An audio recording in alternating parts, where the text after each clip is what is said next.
உடன்படிக்கை செய்து நடத்தி வந்தீர், மாறாமல் எப்போதும் காத்து கொண்டீர். உடன்படிக்கை செய்து நடத்தி வந்தீர், மாறாமல் எப்போதும் காத்து கொண்டீர்.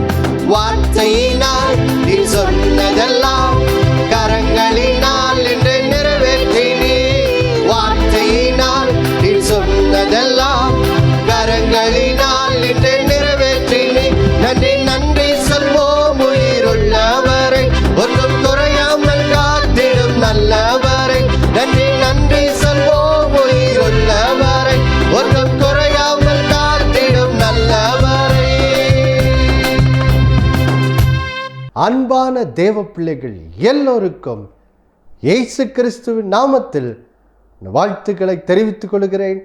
பிதாவாகிய தேவனாலும் நம்முடைய கர்த்தராகிய இயேசு கிறிஸ்துவினாலும் உங்கள் எல்லோரோட வாழ்விலும் கிருபையும் சமாதானமும் உண்டாவதாக என்று சொல்லி உங்களை வாழ்த்துவதிலே நான் மிகுந்த மகிழ்ச்சி அடைகிறேன்.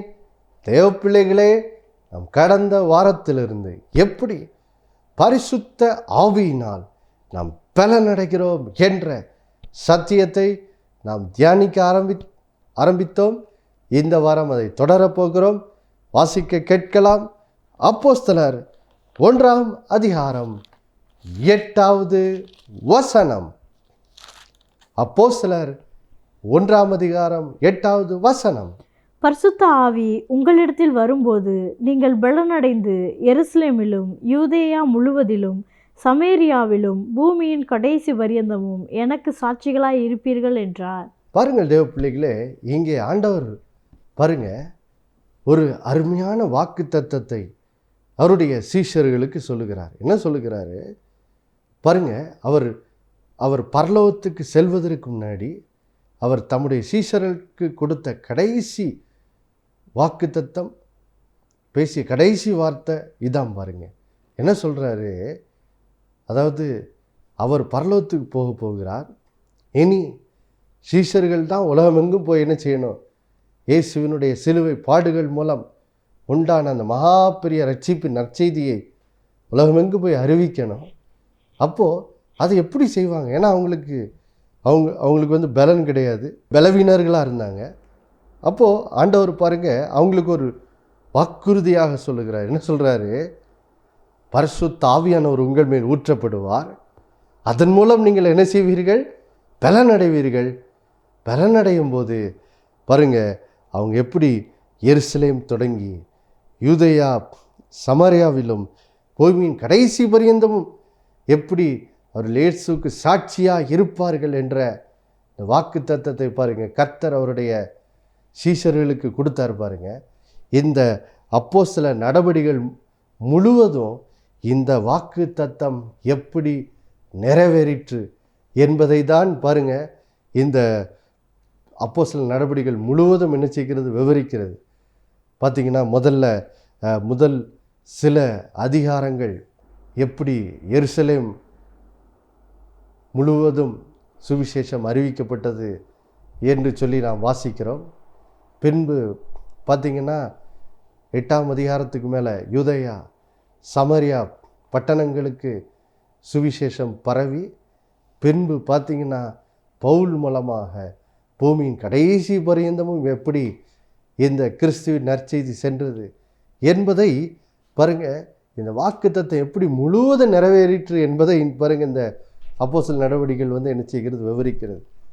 தேவ பிள்ளைகளே, அன்றைக்கு 2000 ஆண்டுகளுக்கு முன்னாடி ஆண்டவர் இயேசுவை நம்பின, அவருடைய வாக்கு தத்தத்தை நம்பின அவருடைய சீஷர்களுடைய வாழ்விலே இந்த வாக்கு தத்தம் நிறைவேறிற்றென்றால், இன்றைக்கு 2025ஆம் ஆண்டிலே ஆண்டவர் இயேசுவை விசுவாசித்து அவருடைய இந்த வாக்கு தத்தத்தை நீங்களும் நானும் விசுவாசிப்போமானால், நாமும் கூட நம்முடைய வாழ்விலே இந்த வாக்கு தத்தம் நிறைவேறுவதை என்ன செய்வோம், அனுபவிப்போம். இன்றைய திருச்சபையின் மூலமாக இந்த வாக்கு தத்தம் நிறைவேறுகிறதை என்ன செய்வோம், அனுபவிப்போம். அல்லேலூயா. அப்போது பாருங்கள் தேவ பிள்ளைகளே, இங்கே இந்த வாக்கு தத்தத்தை 3 வார்த்தைகளாக சொல்லலாம். முதல் வார்த்தை பரிசுத்த ஆவியானவர் உங்கள் மேல் ஊற்றப்படுவார். அது முதல்ல. ரெண்டாவது, நீங்கள் என்ன செய்வீர்கள்? பலனடைவீர்கள். பலனடைவீர்கள்னா என்ன அர்த்தம்? இதை இன்னும் புரிந்து கொள்றதுக்கு இயேசு சொன்ன இதே வார்த்தையை லூக்கால இப்படி அந்த வார்த்தை விவரிக்கப்பட்டிருக்கு. லூக்கா 24ஆம் அதிகாரம் 49வது வசனம். என் பிதா வாக்குத்தத்தம் பண்ணினதை இதோ நான் உங்களுக்கு அனுப்புகிறேன். நீங்களோ உன்னதத்திலிருந்து வரும் பலனால் தரிப்பிக்கப்படும் வரைக்கும் எருசலேமின் நகரத்தில் இருங்கள் என்றார். பாருங்கள் தேவ பிள்ளைகளே, இங்கே பலனடைவீர்கள் அப்படிங்கிற வார்த்தையை எங்கே வசனம் இப்படி விவரிக்குது பாருங்க. பலனடைவார்கள்லாம் என்ன அர்த்தம்? உன்னதத்திலிருந்து வரும் பலனால் நீங்கள் என்ன செய்வீங்க? தரிப்பிக்கப்படும் வரைக்கும் எருசலேம் நகரத்தில் இருங்கள்னு இங்கே வசனம் சொல்லுகிறது. அப்படின்னா என்ன அர்த்தம் பாருங்க. நீங்கள் பலனடைவீர்கள்னா என்னது? இவ்வளவு நாளும் பாருங்க, சீஷர்கள் பலவீனம் என்னும் ஒரு ஆடையை என்ன செய்திருந்தார்கள்? அணிந்திருந்தார்கள். ஆனால் இந்த வசனம் சொல்லுது, இனி பரிசுத்த ஆவியானவர் உங்கள் மேல் வரும்போது இனி உன்னதத்திலிருந்து வரும் பலன், அதாவது தேவனிடத்தில் இருந்து வரும் பலனை இனி நீங்கள் என்ன செய்வீர்கள்? ஒரு ஆடையை போல உங்கள் மேல் என்ன செய்வீர்கள்?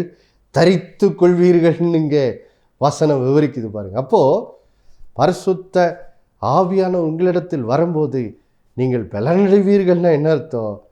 எப்படி நாம் ஒரு ஆடையை அணிந்து கொள்கிறோமோ அதைப்போல் தேவனுடைய வல்லமையை ஒரு ஆடையை போல் நாம் என்ன செய்வோம்? தரித்து கொள்வோம். இனி நாம் பலவீனர்கள் அல்ல, பரிசுத்த ஆவியானவரால் நாம் இப்பொழுது பலனடைகிறதுனால் நாம் இனி பலவான்களாய் தேவனுடைய நோக்கத்தை சித்தத்தை செய்வதற்கு வல்லமை பெற்றவர்களாக நம்முடைய வாழ்க்கை என்ன செய்து விடுகிறது? மாறிவிடுகிறது பாருங்கள். அல்லேலூயா. பாருங்கள் தேவ பிள்ளைகளே, இதை பவுல் அவருடைய வாழ்க்கையில் இந்த வல்லமை எப்படி வேலை செஞ்சின்னு சொல்லி அவர் சொல்கிறார் பாருங்கள். அவருடைய ஊழிய வாழ்க்கையில் தேவ வல்லமை, பரிசுத்தாவின் வல்லமை, இந்த பரிசுத்தாவினால் உண்டாகும் பலன் எப்படி வேலை செஞ்சின்னு சொல்கிறார் பாருங்க. அப்போஸ்தலனாகிய பவுல் கொலோசியருக்கு எழுதின நிருபம் 1ஆம் அதிகாரம் அதிலே 29வது வசனம், 1ஆம் அதிகாரத்தினுடைய கடைசி வசனத்தை நாம் வாசிக்க கேட்கலாம். அதற்காக நான் எனக்குள்ளே வல்லமையாய் கிரியை நடப்பிக்கிற அவருடைய பலத்தின்படி போராடி பிரயாசப்படுகிறேன். தேவ பிள்ளைகளே, இங்கே பவுல் அவர் எப்படி ஊழியம் செய்தார் என்பதை பாருங்க அழகாக சொல்கிறாரு. எப்படி நான் ஊழியம் செய்கிறேன்? என் பலத்தில் நான் என்ன செய்யலை, ஊழியம் செய்யலை. எப்படி நான் செய்கிறேன்? எனக்குள்ளே வல்லமையாய் கிரியை நடப்பிக்கிற அவருடைய பலத்தின்படி தான் நான் என்ன செய்கிறேன்? இந்த ஊழியத்தில் நான் போராடி என்ன செய்கிறேன்? பிரயாசப்படுகிறேன் அப்படிங்கிறார் பாருங்க. அப்போது பாருங்கள் தேவ பிள்ளைகளே, எப்போ இந்த பரிசுத்தாவின் பலனால் ஆண்டவராகிய இயேசுவை விசுவாசிக்கிற ஒரு தேவ பிள்ளை எப்போ இந்த வல்லமையினால் இந்த பலனால் எப்போ நீங்கள் நிரப்பப்படுகிறீர்களோ பாருங்கள், அந்த நேரத்தில் இருந்து இந்த வல்லமை எப்படி உங்கள் வாழ்க்கையில் கிரியை செய்கிறதா? இது உங்களுக்குள்ளே வல்லமையான விதத்தில் என்ன செய்கிறது? கிரியை நடப்பிக்கிறது. அவருடைய பலன் உங்களுக்குள்ளே ஒரு வல்லமையான கிரியை நடப்பித்து அதன் மூலம்தான் நீங்கள் தேவ திட்டத்தை தேவ நோக்கத்தை உங்கள் வாழ்க்கையிலே நீங்கள் நிறைவேற்றுகிறவர்களாய் பாருங்கள். உங்கள் வாழ்க்கை என்ன செய்யப்படுகிறது? மாற்றப்படுகிறது பாருங்கள். இது நீங்கள் ஏதோ உங்களுடைய ஞானத்தில் பலத்தில் ஏதோ போராடுறதில்ல. இது அவருடைய பலன் ஒரு வல்லமையான கிரியையை உங்களுக்குள்ளே என்ன செய்கிறது? நடப்பிக்கிறது. அந்த பலன் தான் பாருங்க நீங்கள் தேவ நோக்கத்தை தேவ திட்டத்தை நிறைவேற்றுவதற்கு என்ன செய்கிறது? வழியை திறக்குது. அந்த பலனால் நிரப்பப்பட்டவனே இதுக்கு முன்னாடி எதை செய்ய முடியலையோ இப்போ அதை என்னது செய்ய முடியுது பாருங்கள். தேவ பிள்ளைகளே, இன்றைக்கு இந்த வாக்கு தத்தம் பாருங்கள், மறுபடியும் சொல்கிறேன், இது வெறும் ஏதோ அந்த ஆதி திருச்சபையினர் பாருங்க, 1ஆம் நூற்றாண்டிலே கிறிஸ்துவுக்கு பின் பாருங்க, அந்த 1ஆம் நூற்றாண்டிலே வாழ்ந்த அந்த தேவ ஜனங்களுக்கு மட்டும் இந்த வாக்குத்தத்தம் சொந்தம் இல்லை. 2025 வாழ்கிற தேவ ஜனங்களாகிய நமக்கும் இது என்னது சொந்தமாக இருக்கிறது. பாருங்க, ஏன் இதை சொல்லுகிறேன் என்றால், கிறிஸ்தவத்தில் ஒரு கூட்டத்தார் என்ன சொல்கிறாங்கன்னா, பாருங்க, எல்லா அப்போஸ்தலர்களும் கிபி 100, அதோட இயேசுவினுடைய 12 அந்த அப்போஸ்தலர்களும் பார்த்திங்கன்னா கிபி 100க்குள்ளே எல்லாருமே மரித்து விட்டார். கடைசியாக யோவான் அப்போஸ்தலன் தான் மரிக்கிறாரு. அவர் தான் மிகுந்த ரொம்ப வயதாகி மரிக்கிறாரு. எல்லாருமே கிபி 100க்குள்ளே என்ன செய்யிட்டாங்க, மரித்து விடுகிறார்கள். அப்போது அந்த காலகட்டத்தை பாருங்க, அப்போஸ்தல காலகட்டம் என்று சொல்லி அந்த கால சபையின் காலத்தை அழைக்கிறார்கள். அப்போ ஒரு கூட்ட கிறிஸ்தவர்கள் என்ன சொல்கிறாங்க, அந்த காலகட்டத்தோடு கூட இந்த பரிசுத்தாவியின் பலன், நான் நிரப்பப்படுகிற அந்த அனுபவம், இந்த பரிசுத்தாவியானவர் வரங்கள், இதெல்லாம் அந்த காலகட்டத்தோடு என்ன செய்து விட்டது, மறைந்து விட்டது. நாம் வாழ்கிற இந்த காலத்தில் அந்த அந்த வாக்குத்தத்தெல்லாம் நமக்கு இப்போ கிடையாது அப்படின்னு சொல்லுகிற ஒரு கிறிஸ்தவ கூட்டத்தார் இன்றைக்கும் என்ன செய்கிறாங்க, இருக்கிறாங்க பாருங்கள். அதனால் நிறைய பேர் என்ன நினச்சிட்டு இருக்காங்கன்னா, இந்த வாக்குத்தத்தம் நமக்கெல்லாம் கிடையாது, அதெல்லாம் அன்றோடு முடிந்து விட்டதுன்னு நினைக்கிறாங்க. தேவ பிள்ளைகளே, அந்த அப்போஸ்தலர் 1ஆம் அதிகாரம் 8வது வசனம் வெறும் பாருங்கள் தேவ பிள்ளைகளே, அவர்களுக்கு அந்த இயேசுவினுடைய அந்த 12 அப்போஸ்தலர்களுக்கு மட்டும் சொந்தமல்ல, பாருங்கள், ஆண்டவர் இயேசுவை ஏற்றுக்கொள்ளுகிற எல்லாருக்கும் என்னது அது சொந்தமாக இருக்குது. மறுபடியும் பாருங்கள், போன வார நிகழ்ச்சியின் கடைசியில் நம்ம வாசித்த அந்த வாக்குத்தத்தத்தை திரும்பவும் வாசிப்போம் பாருங்கள். அப்போஸ்தலர் 2ஆம் அதிகாரம் 38, 39வது வசனங்களை நான் வாசிக்க கேட்போம். அப்போஸ்தலர் 2ஆம் அதிகாரம் 38, 39வது வசனம். பேதுரு அவர்களை நோக்கி, நீங்கள் மனம் திரும்பி ஒவ்வொருவரும் பாவ மன்னிப்புக்கென்று இயேசு கிறிஸ்துவின் நாமத்தினாலே ஞானஸ்நானம் பெற்றுக்கொள்ளுங்கள், அப்பொழுது பரிசுத்த ஆவியின் வரத்தை பெறுவீர்கள். வாக்குத்தத்தமானது உங்களுக்கும் உங்கள் பிள்ளைகளுக்கும் நம்முடைய தேவனாகிய கர்த்தர் வரவழைக்கும் தூரத்தில் உள்ள யாவருக்கும் உண்டாயிருக்கிறது என்று சொல்லி. பாருங்கள் தேவ பிள்ளைகளே, இங்கே பேதுரு மூலம் பாருங்கள் ஆவியானவர் சொல்லுகிற ஒரு பெரிய காரியத்தை இங்கே நீங்கள் கவனிக்க வேண்டும். இன்றைக்கு அநேக தேவ பிள்ளைகள், அதாவது ஒரு சபையில் ஒரு கூட்டத்தார் என்ன நம்புகிறாங்கன்னா, நான் ஆண்டவர் இயேசுவை ஏற்றுக்கொண்டுட்டேன், ரட்சிக்கப்பட்டுட்டேன், அதோடு என்னது முடிந்து விட்டது, இனி இந்த பரிசுத்த ஆவியின் வல்லமையால் நிரப்பப்படுகிற இப்படிப்பட்ட அனுபவம்லாம் என்னது கிடையாது, அப்படிலாம் ஒன்றும் கிடையவே கிடையாது, ரட்சிக்கப்பட்டாச்சுல, அதோட முடிஞ்சு போச்சு. இந்த தனியாக எப்படி பரிசுத்த ஆவியின் பலனால் நிரப்பப்படுகிற ஒரு அனுபவம் இதெல்லாம் கிடையாது அப்படின்னு சொல்லி பாருங்கள். ரட்சிப்பையும் பரிசுத்த ஆவியின் வல்லமையால் நிரப்பப்படுற அந்த அனுபவத்தை என்ன பண்ணிடுறாங்க, தனித்தனியாக பிரித்து இதெல்லாம் கிடையாது, வெறும் ரட்சிப்பு மட்டும்தான். ஆண்டவர் இயேசு ஏற்றுக்கொள்ளும் போதே ஆவியானவர் உங்களுக்குள்ளே வந்துடுறாரு, இப்படி தனியாக பரிசுத்த ஆவியின் வல்லமையால் நிரப்பப்படுகிற அனுபவம் இதெல்லாம் என்னது கிடையாது அப்படின்னு நினச்சிடுறாங்கன்னு சொல்லிடுறாங்க. தேவ பிள்ளைகளே, இங்கே பாருங்கள், பெந்தைகோஸ்தே நாள் அன்னைக்கு பேதுரு எழும்பி பிரசங்கம் பண்ணுறாரு. பிரசங்கம் பண்ணும்போது பாருங்கள், அவர் சொல்கிறாரு பாருங்கள், அந்த ஜனங்களை பார்த்து என்ன சொல்கிறாரு, நீங்கள் முதல்ல பாவ மன்னிப்புக்கென்று சொல்லி இயேசு நாமத்தை என்ன செய்யுங்க, விசுவாசத்தை ரட்சிக்கப்படுங்க.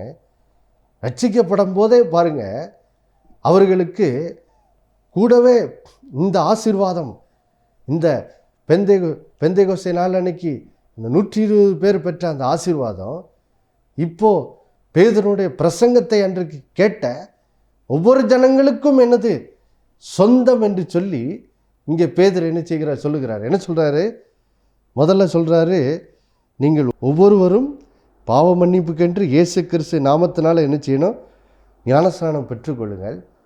அப்போ என்ன நடக்கும்? பரிசுத்தாவின் வரத்தை என்ன செய்வீர்கள்? பெறுவீர்கள்.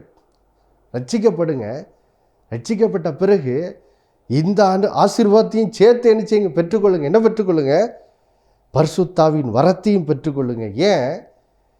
நாங்கள் பெற்றுக்கொண்ட அந்த வாக்கு தத்தம் வெறும் எங்களுக்கு மட்டும் சொந்தம் இல்லை. இந்த பரிசுத்தாவினால் பலனடைந்த அந்த வாக்கு தத்தம் வெறும் எங்களுக்கு மட்டும் சொந்தம் அல்ல, இது உங்களுக்கும் உங்கள் பிள்ளைகளுக்கும் இனி நம்முடைய தேவனாகிய கர்த்தர் வரவழைக்கும் தூரத்திலிருந்து வரும் யாவருக்கும் என்னது சொந்தமாக இருக்குது அப்படின்னு சொல்கிறாரு பாருங்க. அப்போது இங்கே பேதுரு என்ன சொல்ல வர்றாரு? பேதுருடைய பிரசங்கத்தை பாருங்கள். அன்றைக்கு பெந்தைகோஸ்தே நாளன்னைக்கு கேட்டு 3000 பேர் ரட்சிக்கப்பட்டாங்க. அன்றைக்கு அந்த ரட்சிக்கப்பட்ட 3000 பேருக்கும் அவர்களுடைய பிள்ளைகளுக்கும் இந்த வாக்குத்தத்தம் சொந்தம்.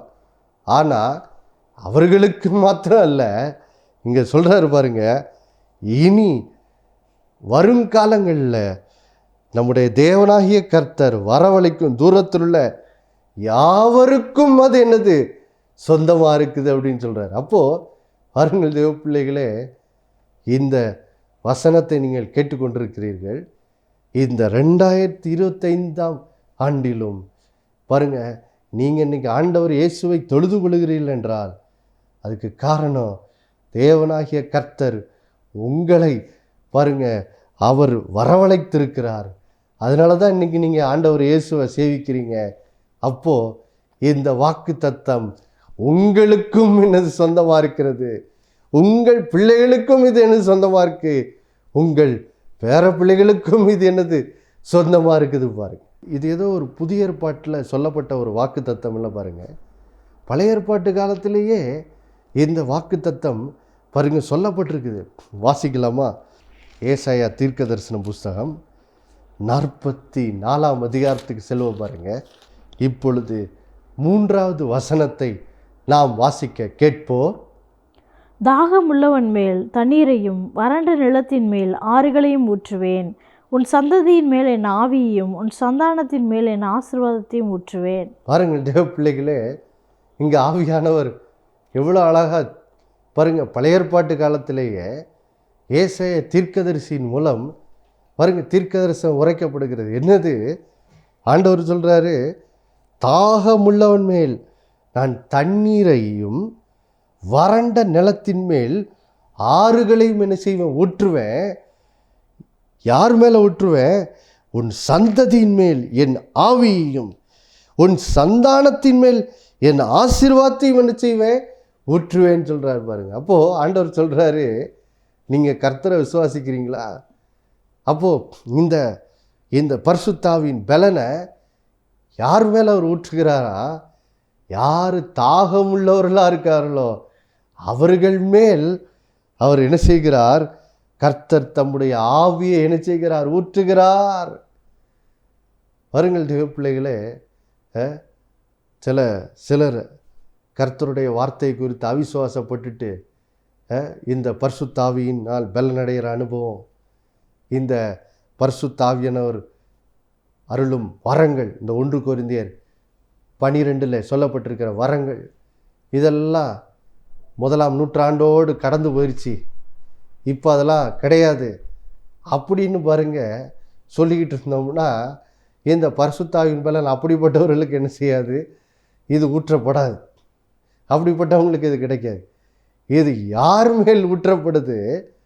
பாருங்கள், வசனம் சொல்லுது பாருங்கள், தாகமுள்ளவன்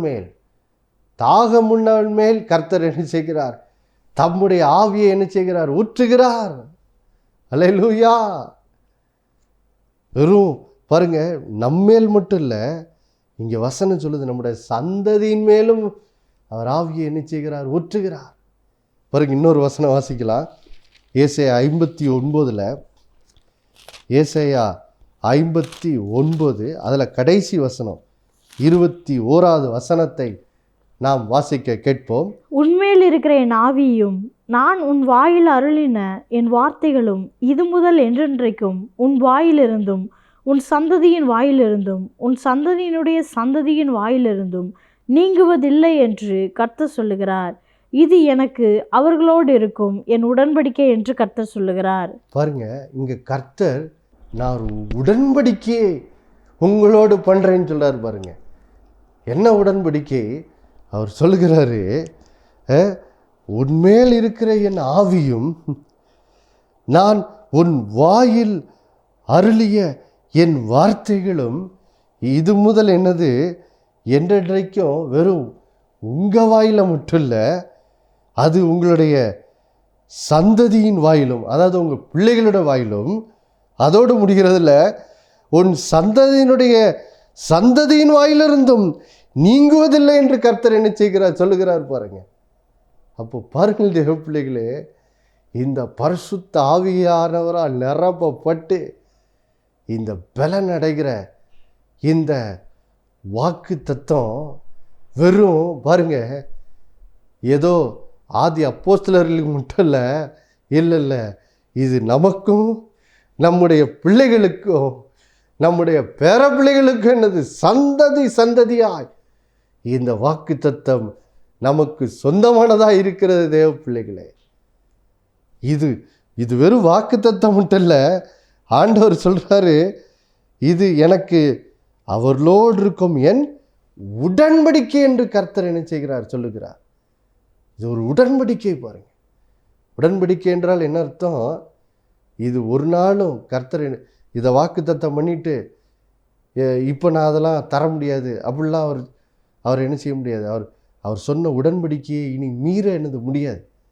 ஒரு வாக்கு தத்தம் கொடுத்துட்டார்னா, அது உடன்படிக்கையாக கொடுத்துட்டார்னா, இனி அதை அவர் என்ன செய்யணும்? செய்தே ஆகணும்.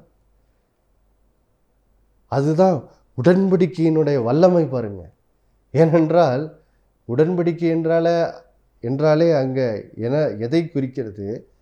அங்கே ரத்தம் சிந்தப்படுதலை என்னது குறிக்குது.